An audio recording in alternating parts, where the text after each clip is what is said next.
A'udzubillahiminasyaitonirrajim. Bismillahirrahmanirrahim. Assalamualaikum warahmatullahi wabarakatuh. Waalaikumsalam. Innal hamdalillah wassalatu wassalamu ala Rasulillah wa ala alihi wa sahbihi wa mawala.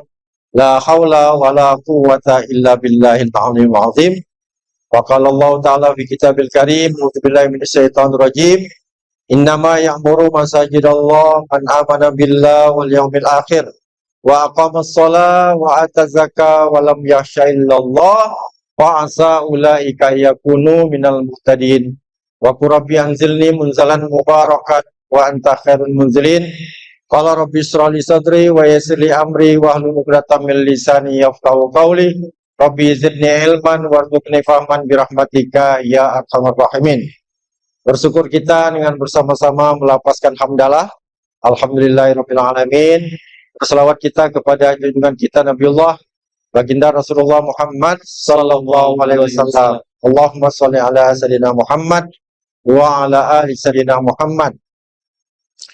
Yang kami hormati dan yang kami muliakan dan yang kita muliakan bersama tentu saja gurunda kita, Sang Maestro Masjid Indonesia.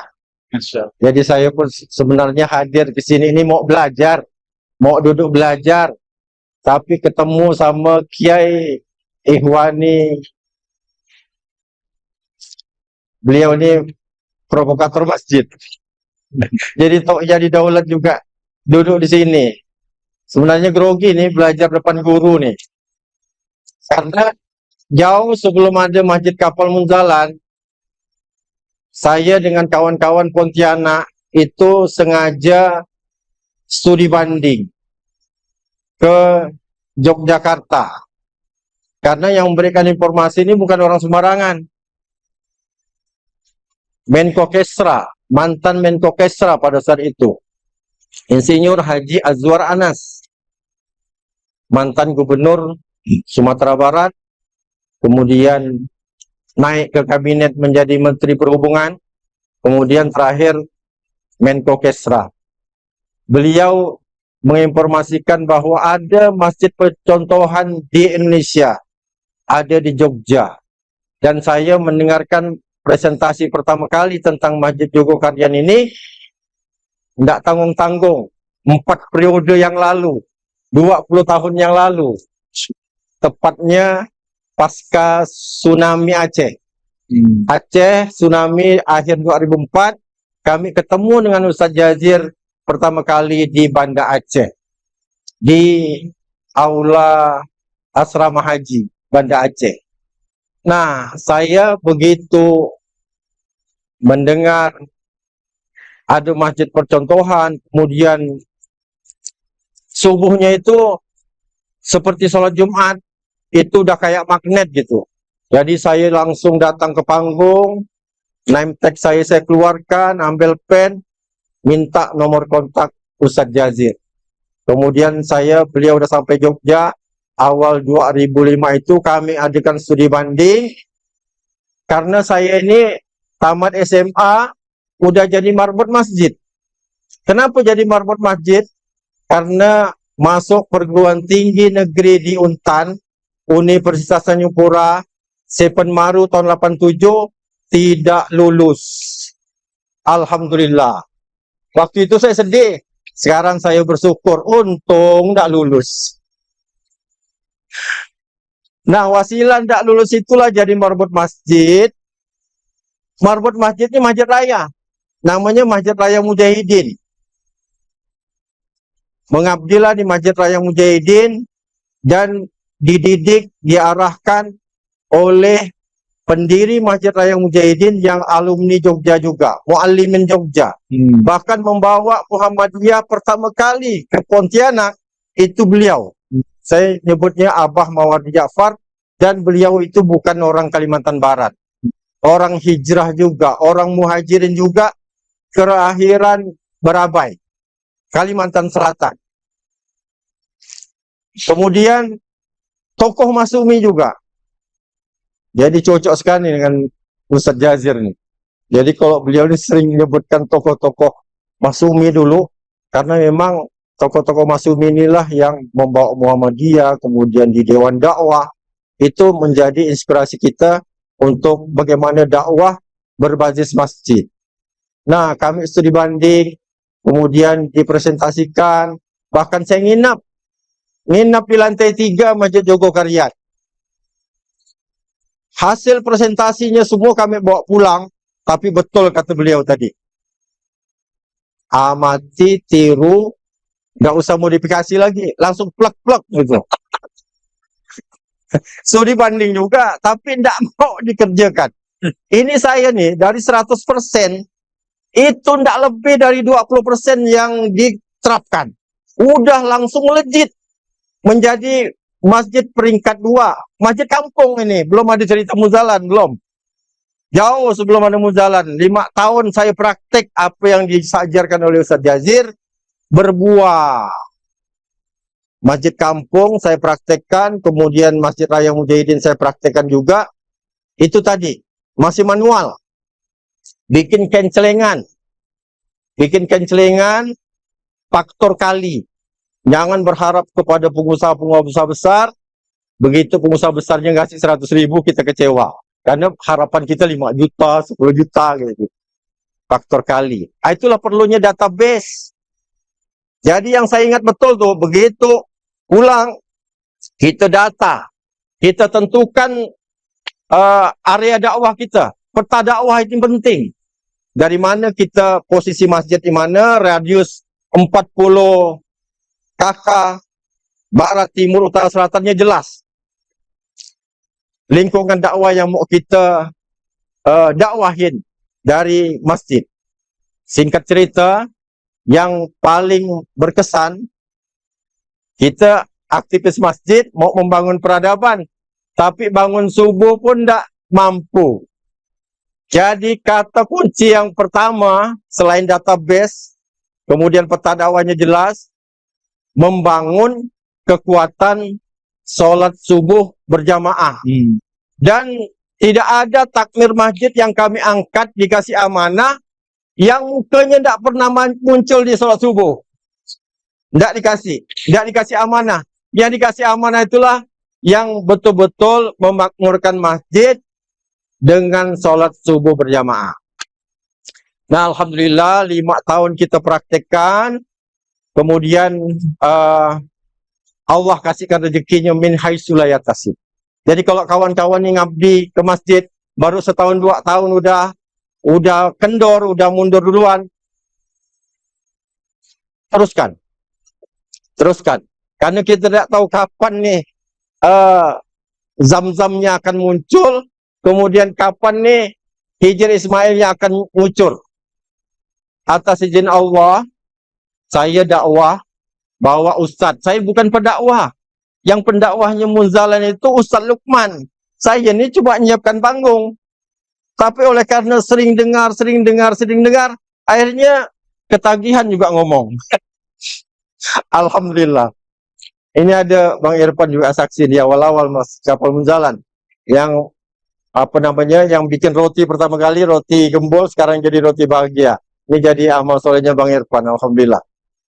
Nah, jadi karena waktu terbatas, masalah keuangan tadi.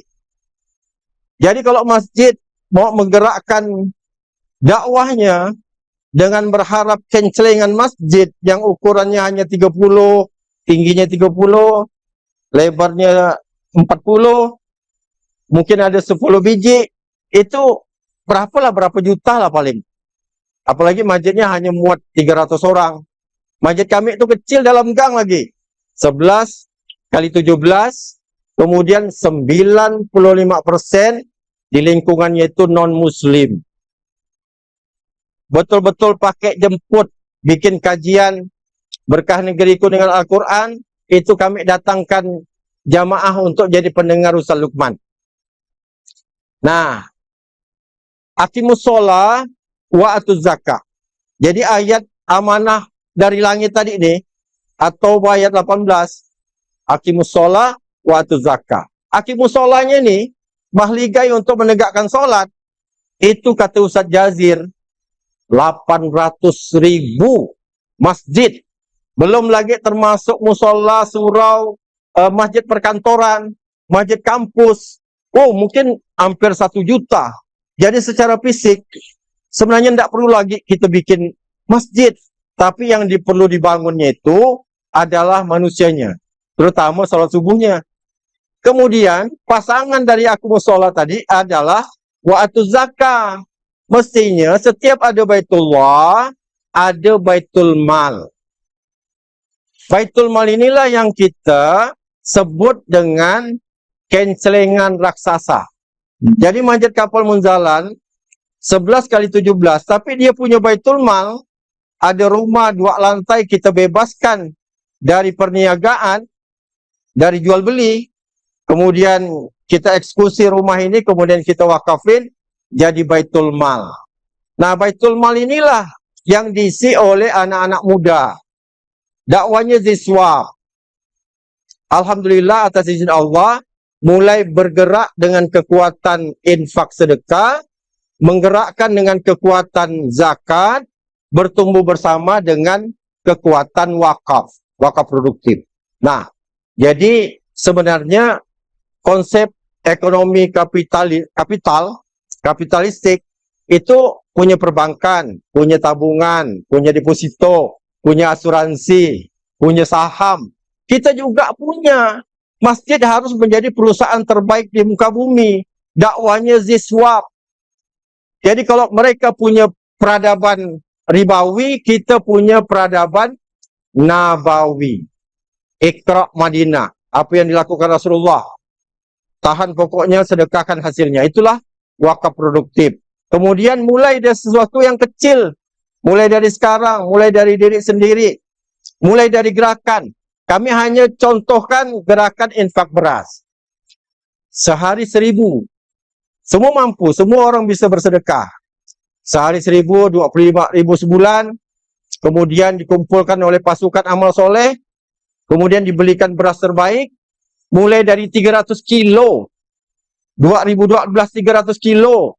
Putaran kedua baru saya ikut. Ngantar juga sama Ustaz Lukman. Baru sekitar 700 kilo, belum 1 ton. Belum 1 ton. Sekarang atas izin Allah, gerakan infak beras ini udah punya penggilingan padi sendiri. Di Sragen sama di Klaten. 850 ton. Dan untuk mengikuti gerakan infak beras ini saja, mungkin sekitar 8,5 miliar. Ditambah dengan zakat, sekarang kita udah las-nas juga. Padahal masjid ini kecil dalam gang. Tapi oleh karena diisi oleh anak-anak muda tadi, jadi kita sebagai takmir masjid nih, harus bikin tagline di masjid, Masjid Idola Kaula Muda. Panggil mereka, karena mereka sekarang, ada satu anak di Baitul Mal Munzalan Indonesia, dia merawat 3.000 database, satu anak perempuan, dengan laptop sendiri, bisa menghasilkan 200 juta. Satu anak perempuan. Jadi kita punya Baitul Mal, isinya anak perempuan.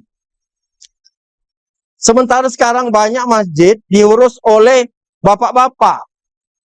Ibu-ibunya tidak ada. Padahal konsep Baitullah itu ada Ibrahim, Maqam Ibrahim, ada Hajar Aswad, ada Siti Hajarnya, ada Hijr Ismailnya, ada anak mudanya. Jadi kalau takmir masjid nih, yang ngelola masjid, yang menjalankan manajemen masjid, bapak-bapak semuanya, saya bilang di Pontianak, ini masjid bujang lapo. Tidak punya pasangan, istrinya tidak diaktifkan, apalagi anaknya jauh. Jadi anak muda bikinkan Baitul Mal. Mereka pada jago strategi fundraising, pakai alat HP sendiri. Insya Allah jadi kencelengan raksasa, Baitul Mal. Belum lagi Baitul Wakaf. Belum lagi misalkan ada lahan ditanam, tahan pokoknya sedekahkan hasilnya. Jadi fokus kepada masjid sebagai perusahaan terbaik di muka bumi. Jangan pernah bosan, dakwahnya zakat, infak, sedekah, wakaf. Karena perintahnya huzmin amwalihim, sodakatan tutahhiruhum, wa tuzakkihim biha wa sholli alaihim. Perintahnya ambil, datangi, jelaskan, presentasikan. Sedangkan azan aja Kiai Jazir bilang udah sebagai penunjuk waktu, bukan sebagai undangan azan. Bagaimana lagi zakat? Azan dikumandangkan 5 kali sehari semalam. Zakat, infak, sedekah, wakaf setahun sekali. Itu pun bulan Ramadan. Itu pun yang masuk zakat fitrah. Bagaimana mau menggerakkan umat kalau finansial tidak ada? Padahal sistemnya udah terpadu, udah jelas dicontohkan oleh Rasulullah. Jangan terlalu kreatif menjadi takmir masjid, kata Ustaz Jazir. Terlalu kreatif. Tak perlu kreatif kita. Kita cukup amati, tiru, plek, persis, eksekusi. Jadikan masjid fungsi seperti zaman Rasulullah. Saya tidak jauh-jauh. Saya buktikan aja. Plek Ustaz Jogokarian, Masjid Jogokarian bertumbuh alhamdulillah. Makasih banyak, jangan pernah putus asa, karena Allah janjikan orang-orang yang memakmurkan masjid pertama dapat petunjuk. Kemudian rezekinya tanpa batas dan diberkahi insyaallah. Masya Allah, tabarakallah. Mohon maaf lahir dan batin. Billahi taufiq wal hidayah. Wassalamualaikum warahmatullahi wabarakatuh. Waalaikumsalam warahmatullahi wabarakatuh. Masya Allah. Ya, perjalanan ya di Pontianak, Masjid Kapal Munzalan. Ternyata luar biasa sekali perjuangannya, dan tadi ternyata ada filosofi tadi. Ada Hijir Ismail, ada Makom Ibrahim yang kita itu nggak tahu ternyata maknanya selama ini. Nah, apa tadi yang diingat kalau misalkan nggak mengaktifkan anak muda, berarti masjid itu seperti bujang lapo. Kata tok ya nanti. Masjid bujang lapo Masjid atau masjid bujang mandul? Masjid mandul, wah ekstrim lah itu. Nanti viral ini habis ini jadi quotes-nya dari Tokya itu. Ada fotonya Tokya sama ada quote-nya insya Allah. Nah, ini kesempatan menarik bahwa acara kita pada sore hari ini insya Allah itu diprakarsai oleh Marbot Aplikasi yang ada di Instagram dan juga di Play Store. Nah, kebetulan Marbot Aplikasi ini juga bekerja sama dengan kitabisa.com yang akan bisa ikut mengedukasi, membimbing ya Bapak-bapak sekalian, teman-teman sekalian, masjid-masjid sekalian itu ketika nantinya mau belajar membuat campaign ya, yang punya kebutuhan tentang pendanaan, kebutuhan tentang campaign program, layanan fasilitas di masjidnya. Nah, nanti silahkan bisa berdiskusi dan konsultasi dengan tim dari kitabisa.com yang ada di luar sana nanti. Nah, silahkan nanti tim kitabisa.com bisa membantu Bapak-bapak sekalian, terutama tadi di bidang keuangan masjidnya. Nah, seperti itu. Baik, yang kedua, insya Allah ya, kita akan dengarkan sama-sama dari Masjid Raya Al-Falah Sragen. Juga ini salah satu murid ideologis tadi dari Masjid Jogokarian yang sudah membuktikan ya selama ini, dan ternyata dari Masjid Raya Al-Falah Sragen ini meriset ternyata dua program ya, dua problem, lebih tepatnya dua problem masjid itu adalah masjid darurat anak muda dan darurat media sosial. Betul apa betul? Oh, kencang banget. Berarti sudah betul kita membuat tema itu. Nah, maka di sesi pamungkas ini insya Allah Pak Kus mungkin akan memberikan closing statement ya tentang bagaimana tadi pentingnya anak muda dan media sosial. Kepada Pak Provokator Kemasjidan Insinyur Kusnadi Ifani kami persilahkan.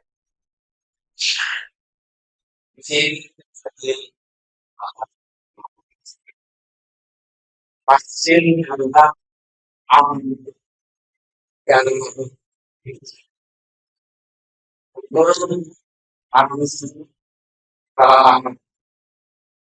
kesempatan untuk hadir anak tidak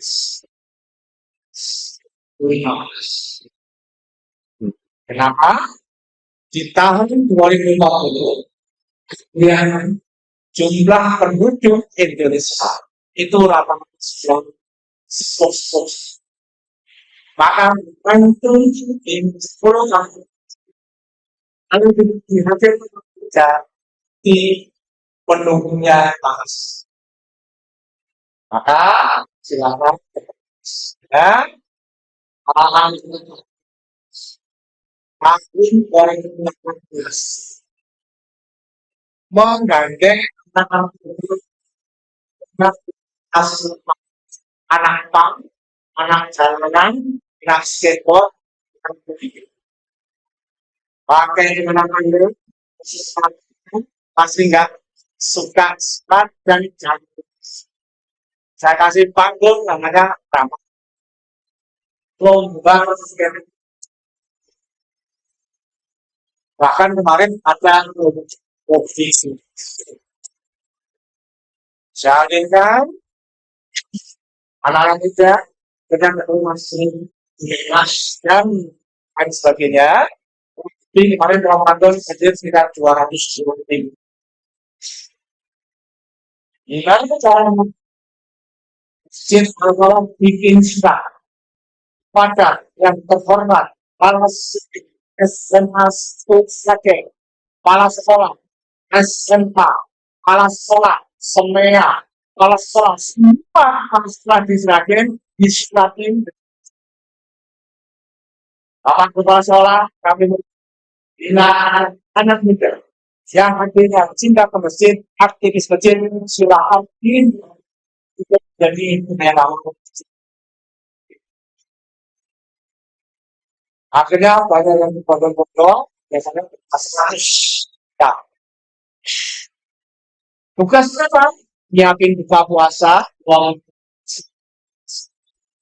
yang wangi, bikin event, bikin kegiatan, kami gilir sepotas. Nanti 200 biasanya kan 5. Jadi cuma berapa persen? 2%. Akhirnya jadilah Ustaz Lutfi Hafid, Ustaz Lutfi Al-Hafid, Ustaz Al-Hafid, Ustaz Sakit Al-Hafid, Imam-imam besar. Mas, kita silakan IKB. Alan, kita tolong jadi kopi. Harapan punya harapan. Sekarang jadi direktur. Wow. Sekarang direkturnya anak muda, Mas. Dan sekarang sudah mau kita wisuda karena sudah punya bisnis, punya uang outlet kopi. Satu sejalan kopi. Kita cetak menjadi seorang leader, dengan cetak menjadi seorang bagian dari sampai surut setiap saat. Maka sekarang Al-Falah menginstal masjid-masjid yang dicetak oleh anak muda. Silahkan masjid mana saja yang di sekitar Al-Falah dan Jawa Tengah, pengen makmur, pengen maju, lapor masjid, kita install. Syaratnya takbirnya terbuka. Open. Hadir juga saat ini Pak Raditya. Pak Raditya silahkan maju ke depan. Ini Pak Raditya dari Cikarang Barat. Beliau pegawai kehutanan di ibu kota Jakarta. Beliau mengasuh musola Nurul Islam. Beliau belajar ke Al-Falah waktu muktamar, beli buku, pulang dipraktekkan. Saat ini jamaahnya kalau tidak salah berapa? 600 jamaah musola. Infaknya berapa? 60 juta per bulan. Tadinya berapa? Cuma 3 juta. Jadi kalau saat ini nggak usah belajar jauh-jauh ke Sragen, nggak usah belajar jauh-jauh ke Pontianak, silakan belajar saja ke Bekasi, Cikarang Barat. Musola itu ya. Ya. Jamaah subuhnya saya dulu ke sana, sudah nggak muat lagi musolanya. Akhirnya gelar terpad di lapangan. Jadi sholat Idul Fitri setiap hari maghrib, isya, subuh. Pasang terpal, pasang tikar, gulung lagi, nanti subuh, pasang terpal lagi, gulung lagi. Cerita beliau, kami sampaikan kepada anak-anak yang mau maghrib isya subuh dapat uang saku 10.000. Akhirnya anak-anak rajin. Selanjutnya silakan jelaskan.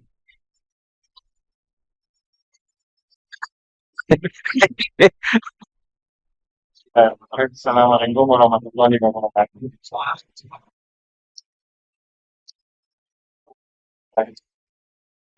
Saya sebagai Islam Islam, memang namanya musola, bukan kita jangan tahu kita ya tanah pasok.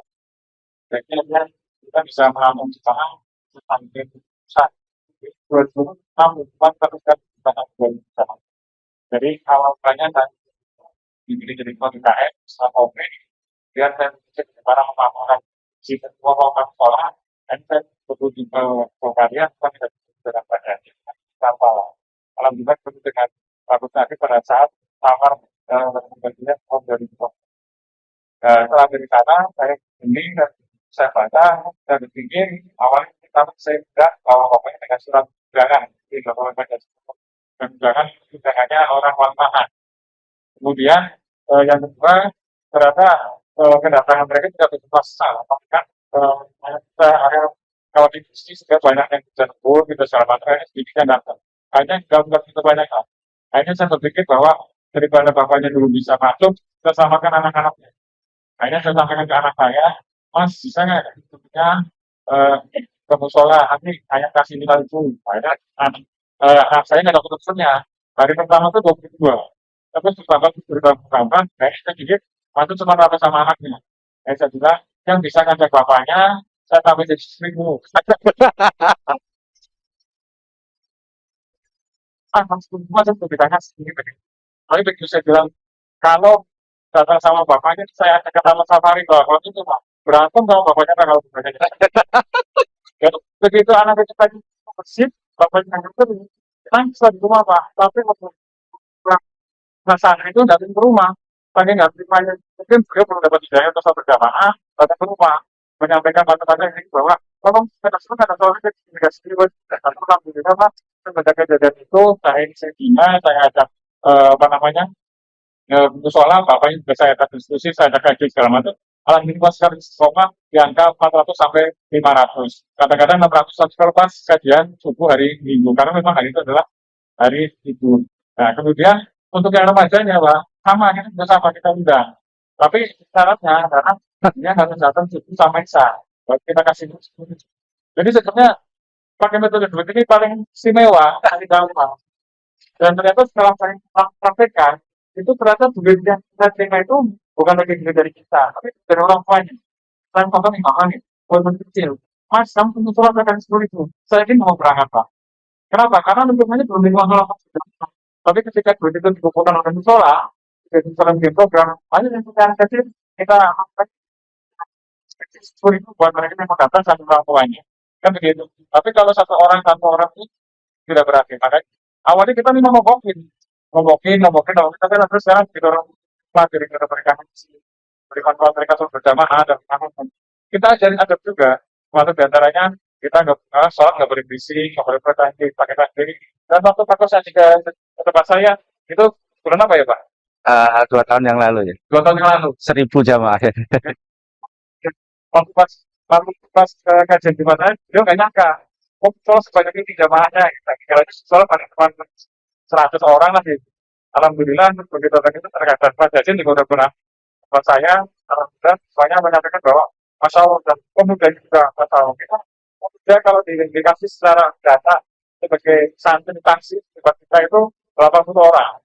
80 orang pemudanya, anak-anak itu 220 orang, jadi kita 300. Dalam juga sekarang bukan cuma pusat Islam, tapi kita ada 2 pusat lagi, yaitu Al-Huda dan Al-Hidayah. Al-Huda ada 80-an santri, Al-Hidayah juga ada sekitar 80 santri. Kita tahu bahwa bapaknya total habis 150 2 pusat itu. Jadi kita kalau pas kajian, rupanya seperti mengatakan saja Pak tadi, habis 1.000 orang yang tadi. Itu Pak Ya, ya berikan plot. Ya. Ya, ini kisah nyata. Ya, angkat tangan semua. Angkat tangan. Semuanya. Tepuk sebelah kanannya.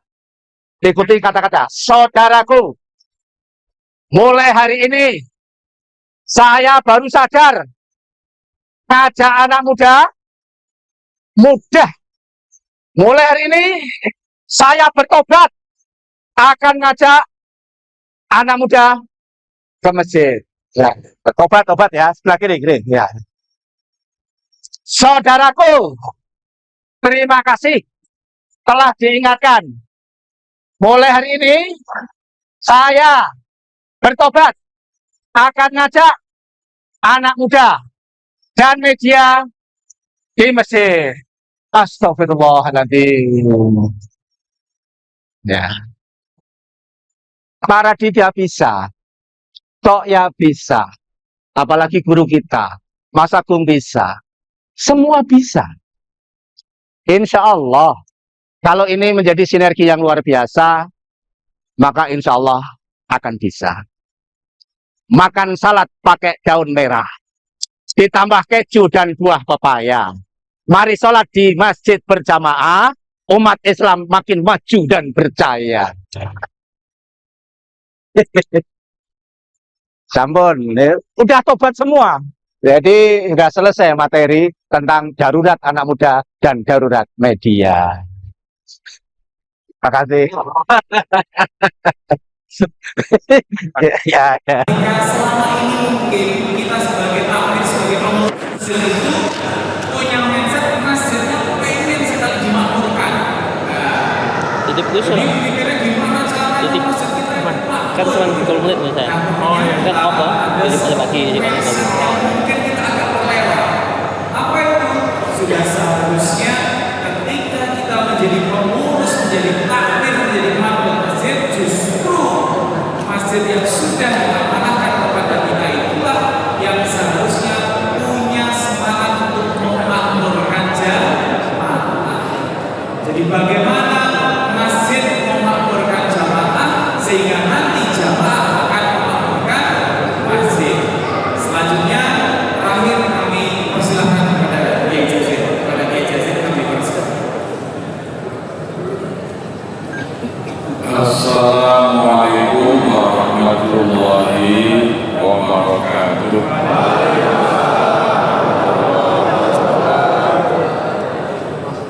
Kita sepakat bahwa Rasulullah SAW itu suri teladan dalam segala hal, termasuk di dalam mengelola masjid. Manajer masjid terbaik yaitu Rasulullah SAW. Maka saya sering sampaikan, jangan meniru masjid Joko kalian bisa sesat. Tirulah cara mengelola masjid menurut Rasulullah Sallallahu Alaihi Wasallam. Karena perintah Allah begitu. Laqad kana lakum fi Rasulillahi rasul. Maka tidak boleh kreatif ngurusi masjid. Tidak boleh kreatif. Ngurusin masjidku, niru saja Nabi, jangan ngarang sendiri. Sekarang ini masjid tidak makmur karena pengurusnya kreatif. Nabi itu membuka masjid 24 jam, pengurus masjid sekarang kreatif, dikunci malam hari. Ya. 5 pilar fungsional masjid itu harus dijalankan. 1, masjid itu baitullah, rumahnya Allah. Allah itu tidak pernah lelah, tidak pernah mengantuk dalam mengurus makhluknya. La ta'khuduhu sinatun wala naum. Maka Allah itu menerima tamunya kapan saja, 24 jam. Kita sebagai DKM itu pelayan rumah Allah. Melayani tamu-tamunya Allah. Bukan menjadi sipir penjara yang memenjara Allah dan hanya mengizinkan Allah dibesuk pada jam-jam tertentu. Nah, yang MC record yang mana? Jadi masjid ini dibuka setengah jam sebelum sholat. Sebelum setengah jam sebelum sholat masih kunci Allah di penjara. Orang mau ketemu Tuhannya nggak boleh. Nanti baru dibuka lagi. Pakai apa bagus. Kan tadi. Ya, selesai sholat, ditutup lagi. Bahkan orang masih berdoa. DKM sudah membunyikan kunci kling kling kling kling kling. Rasta. Itu bukan DKM, itu juru kunci namanya. Allah itu menerima tamunya kapan saja, maka kita sebagai pelayan rumah Allah harus mewakili Allah menerima tamu itu kapan saja. Nah, dulu ketika kita mau memulai begitu, terus siapa Pak yang akan melayani 24 jam? Baik, karena saya dipilih jadi ketua, saya yang bertanggung jawab. Maka saya menggaji 3 orang untuk pokok 3 shift melayani tamu-tamu ke masjid. Karena masjid belum punya uang.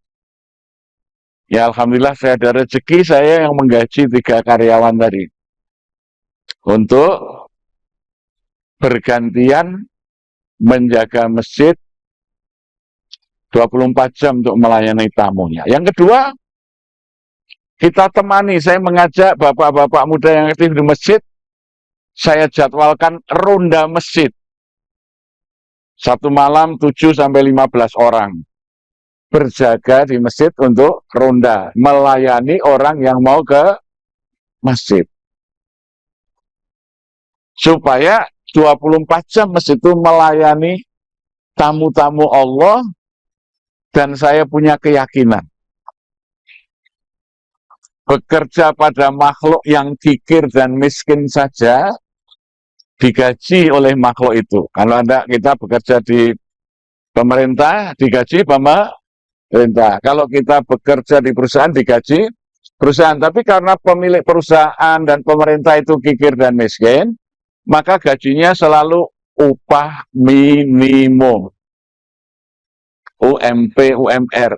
Allah itu maha kaya dan maha pemurah. Kalau kita niatnya bekerja pada Allah, upahnya pasti maksimum. Itu keyakinan kita. Ya, jadi kita jadi DKM itu kontrak kerja kepada pemilik masjid, yaitu Allah Subhanahu wa Ta'ala, karena kita pengen tidak berupah minimum. Kita pengen dapat upah maksimum. Nah, Allah tidak mungkin kemudian dengan cara yang tidak alamiah, tiba-tiba uang jatuh di masjid, tidak begitu. Maka kita buka nomor rekening kalau Allah mau ngirim gaji kita buka usaha. Usaha itu bisa kita wakilkan orang untuk mengelola. Kita bisa ngangkat direksi. Ya. Tapi bekerja di masjid jangan diwakilkan. Maka kami punya semboyan, pekerjaan pokok kami ngurusin masjid, sambilnya boleh jadi pengusaha, boleh jadi dosen, boleh jadi dokter, itu kerja sambilan.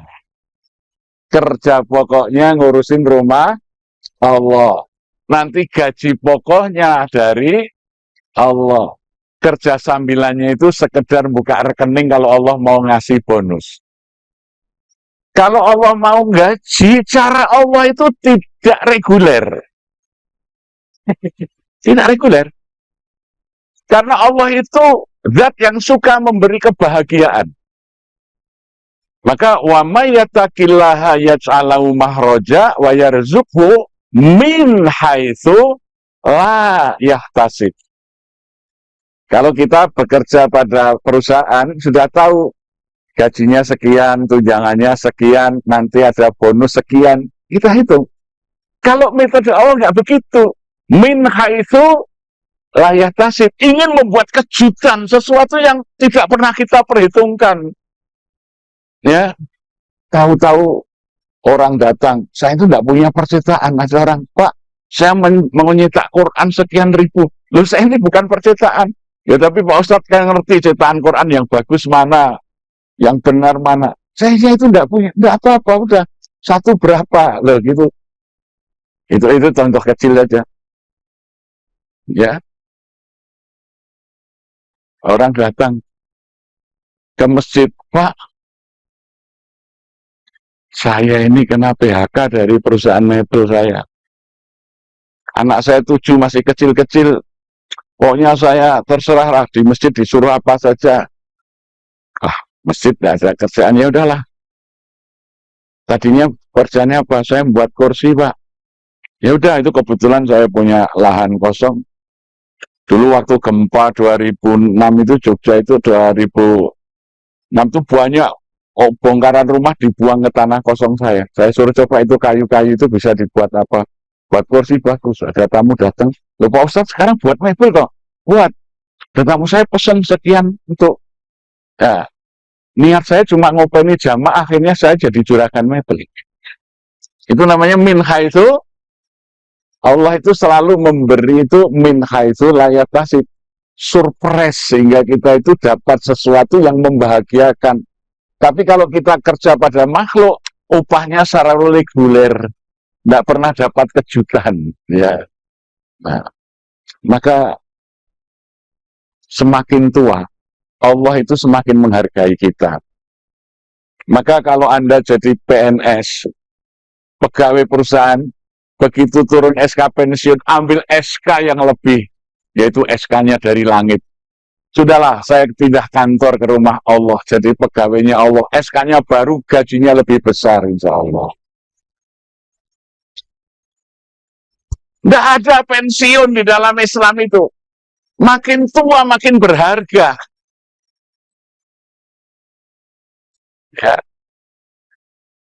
Nah itulah, masjid itu sebagai rumah Allah. Harus kita hayati, kita pahami, kita ini bekerja sebagai pelayan rumah Allah. Melayani tamu-tamu Allah.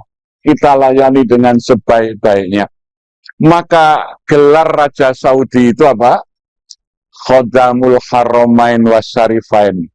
2 pelayan masjid suci. Yaitu pelayan Masjidil Haram dan Masjid Nabawi. Hanya pelayan saja, Raja Salman itu kekayaan pribadinya sekitar 57 triliun. Karena kerjanya sebagai pelayan, Khodamul Haramain. Jadi jadilah pelayan rumah Allah. Maka dulu ketika Imran melihat istrinya mengandung, dia bernazar agar anak yang ada dalam kandungan istrinya menjadi pelayan Baitul Maqdis, pelayan di Masjidil Aqsa. Ya. Inni nadartul laka fi batni muharrar. Namanya muharrar itu pelayan rumah suci, pelayan Baitul Maqdis. Ternyata lahir seorang perempuan namanya Maryam. Dia melayani tamu-tamu Allah Baitul Maqdis. Setiap pamannya datang menemui di dalam kamar Maryam berbagai macam hidangan yang di Palestina tidak ada. Zakaria tanya, kamu dapatkan ini dari mana? Hadza min fadli Rabbi. Ini semua fadilah, anugerah dari Tuhanku. Ya, kalau orang cerdas itu menginginkan anaknya jadi muharrar, menjadi pelayan rumah Allah. Sekarang ini ada anak cita-cita jadi pelayan rumah Allah itu, karena nggak paham kemuliaannya. Ya. Nah, Ali Imran itu, keluarga Imran itu menjadi hebat karena apa? Hidupnya sejahtera, cerdas. Makanya dalam Quran itu surat kedua Al-Baqarah, sapi dina. Dimulai dari masjid, membangun peradaban para pemimpin, maka masjid harus menjadi kawah candra di negara pemimpin-pemimpin.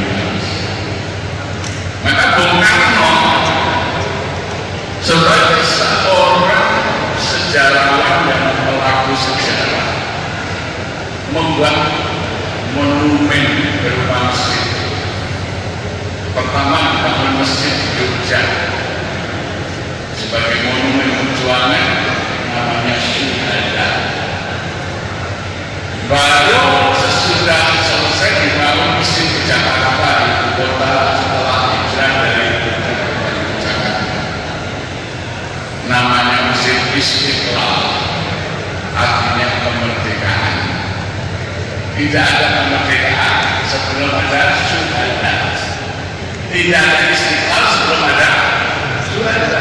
Tidak merdeka tanpa pengorbanan, tanpa perjuangan, tanpa orang-orang yang mau mati. Ya. Perlawanan rakyat Indonesia disebut oleh sejarawan Belanda namanya santri insurrection, perlawanan kaum santri. Kaum santri lah yang membebaskan diri dari penjajahan. Maka di dekat Monas, ya, itu setelah Istiqlal dibangun bersamaan bangun Monas waktu itu, Bung Karno mendahulukan APBN Monas, diprotes oleh anggota DPR dari NU namanya Ahmad Saifu. Kenapa Presiden Pak yang mulia mendahulukan APBN untuk membangun Monas, tidak membangun Istiqlal? Bung Karno menjawab, bangun monumen nasional itu kehendak saya. Maka kalau saya mati Monas belum selesai, maka membangun masjid itu perintah Allah. Kalau saya mati pasti ada yang meneruskan. Dan itu logis. Ya. Maka kalau orang membangun masjid itu ada uang dulu, itu bodoh. Bangun masjid begitu ada mulai, itu seperti Soekarno, pasti nanti akan diteruskan karena membangun masjid itu tidak. Allah, kalau masjid itu tidak.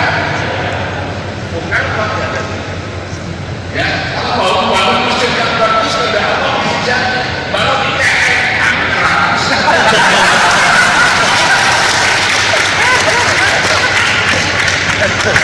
Itu logikanya bukan luar biasa. Syuhada sebelum Istiqlal, Syuhada. Maka di bawah Monas itu diletakkan patung. Patungnya seorang ulama besar, pemimpin perang Jawa tahun 1825-1830, yaitu Sultan Abdul Hamid bin Cokro Diponegoro, Khalifatul Rasulullah Sallallahu Alaihi Wasallam, yaitu Pangeran Diponegoro, pakai jubah putih, pakai sorban, ya, tangan kanan memegang keris, tangan kiri memegang kendali kuda sambil menunjuk ke arah istana sekarang ini.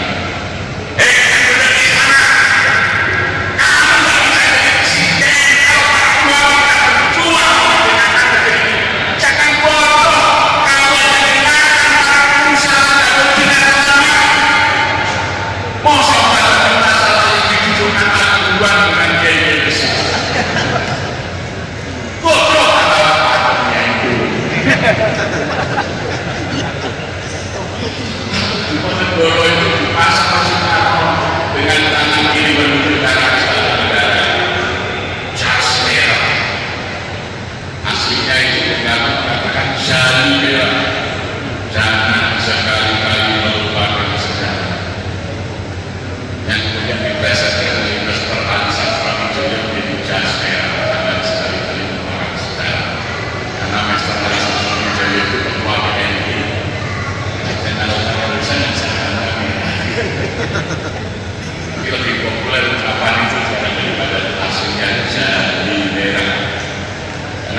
Historia vitae magistra, historia sejarah vitae hidup magistra. Sejarah adalah ilmu pendidik. Maka berikan sekali enak, jangan sekali-kali lupa. Maka sekarang membuat sejarah Indonesia itu dimulai dari Belanda, lalu ada kemerdekaan untuk apa? Bung Karno membangun mesin lagi kecil di tempat istana negara, diberi nama Baitur Rohim. Negeri ini dimerdekakan agar rakyat Indonesia punya rumah yang penuh kasih sayang. Baitur Rohim. Bagaimana mewujudkan cita-cita kemerdekaan? Dibangunlah masjid di Bandung, di mana kuliah di ITB, diberi nama Salman Al-Farisi. Kalau sudah para kiainya intelek, kiai, sarjana ulama-ulamanya, sarjana dengan bahasa Habibie, impak dan maka lahirlah masjid Salman. Itu pesan sejarah Bung Karno berupa masjid, arah mana negerinya dibangun, bagaimana cara melayani. Jadi masjid itu menjadi simbol komunitas kebangsaan. Maka hari ini dilakukan saat ulang tahun lahirnya Pancasila 1 Juni, di mana Bung Karno pidato 1 Juni malam harinya bertahan dengan di depan rumah yang menggambarkan malam itu. Aku membayangkan seperti Rasulullah Muhammad berada di Gua Hira bertahan melihat langit yang luas, bintang-bintang bercahaya. Maka ikhlas dari Tuhan ketika aku bertanya, ya Allah, besok aku harus bicara apa tentang Wellington Song, tentang pandangan hidup bangsa di atas apa negara merdeka dan negeri.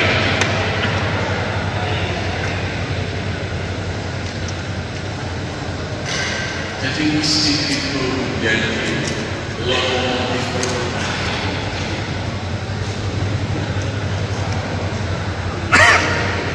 Peradaban dunia tidak berubah dari masjid.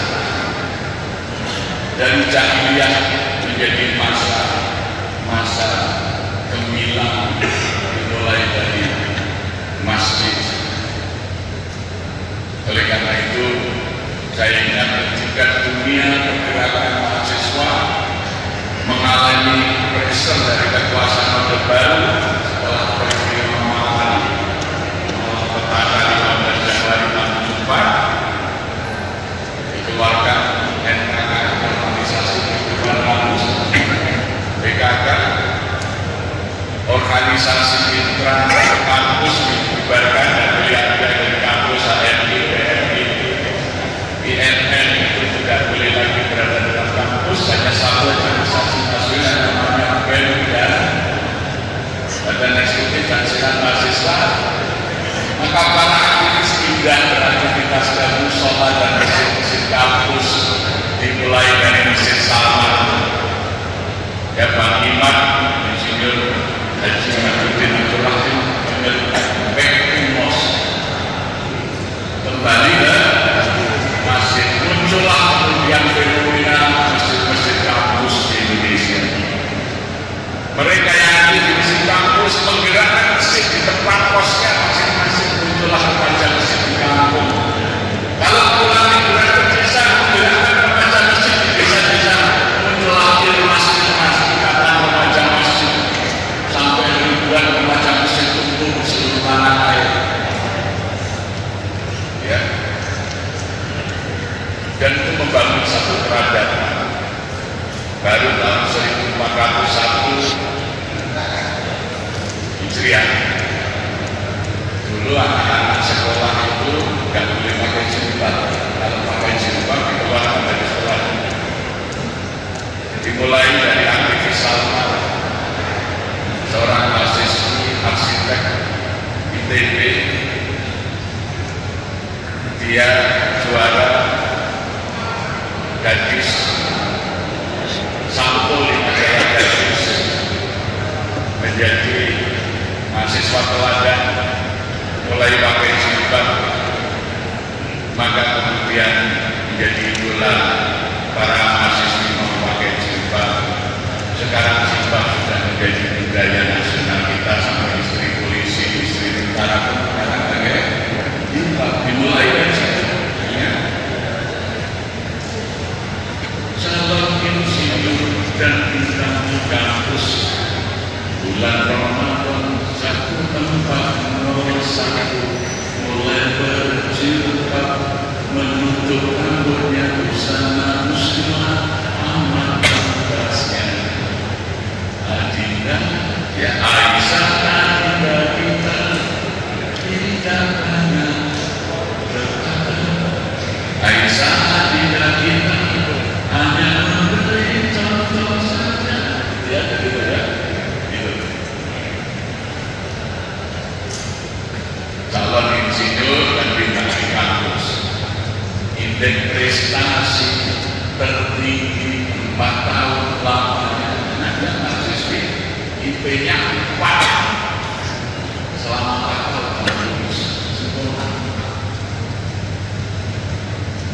Evolusi dimulai dari kampus. Sekarang jilbab menjadi industri. Sampai istrinya pakai dia jalan. Ini berkah kita seperti itu.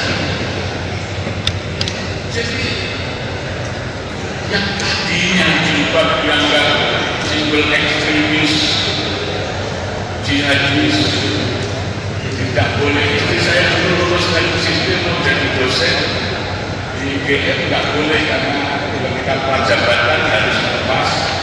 Jilbab tidak bisa lepas saja di universitas Islam. Sekarang bupati gubernur muslim ini tidak layak lagi. Ini revolusi dimulai dari masjid, dari lembaga. Maka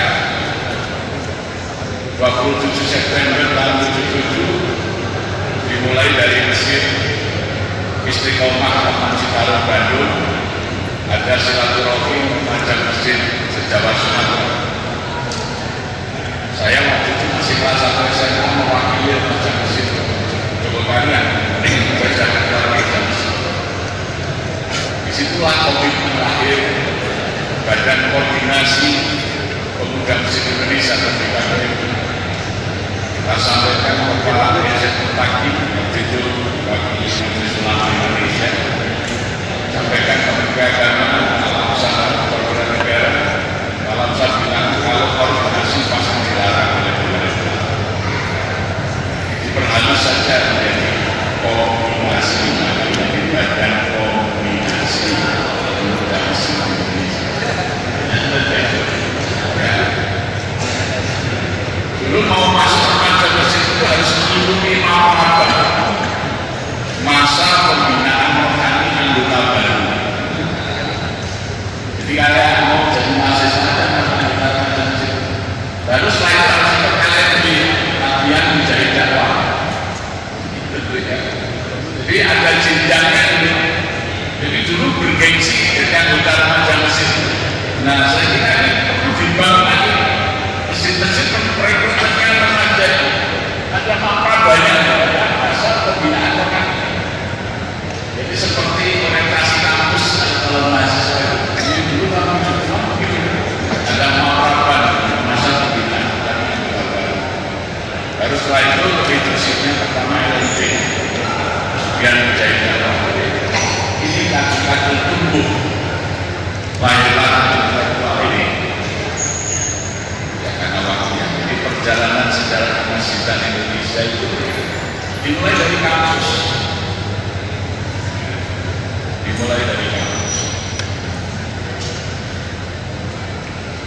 Karena pencetus gerakan nasionalisme Indonesia itu adalah para aktivis muslim. Dimulai dari NTICO, National Indonesia Congress tahun 1977, ya, National Leadership Congress dari Syarikat Islam yang dipimpin Dr. Pranoto punya tema kongres, temanya adalah kapitalisme berdosa, bersatulah kaum orang. Jadikan nasionalisme sebagai alat perjuangan rakyat. Maka muncullah semboyan hubul watoni cinta adalah bagian dari.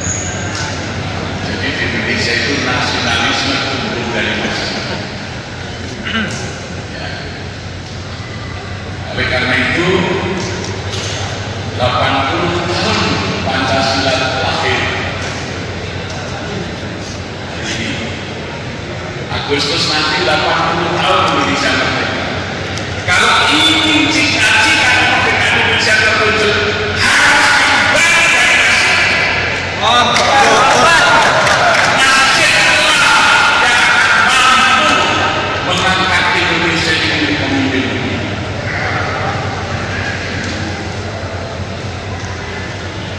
Maka tempatlah mereka yang berada di masjid hari ini, terutama anak muda, berarti dia akan menjadi calon-calon pemimpin dunia.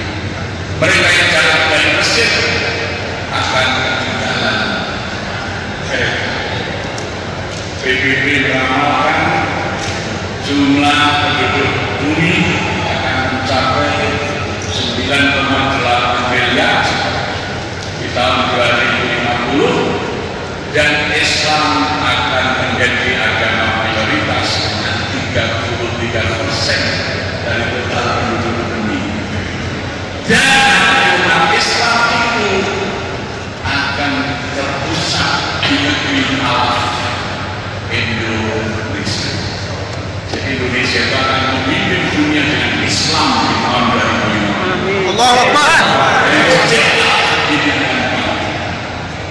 Maka kita baru memulai, insya Allah 25 tahun lagi Indonesia menjadi negara besar, menjadi pusat Islam dunia sekaligus pusat peradaban dunia. Amin. Kembali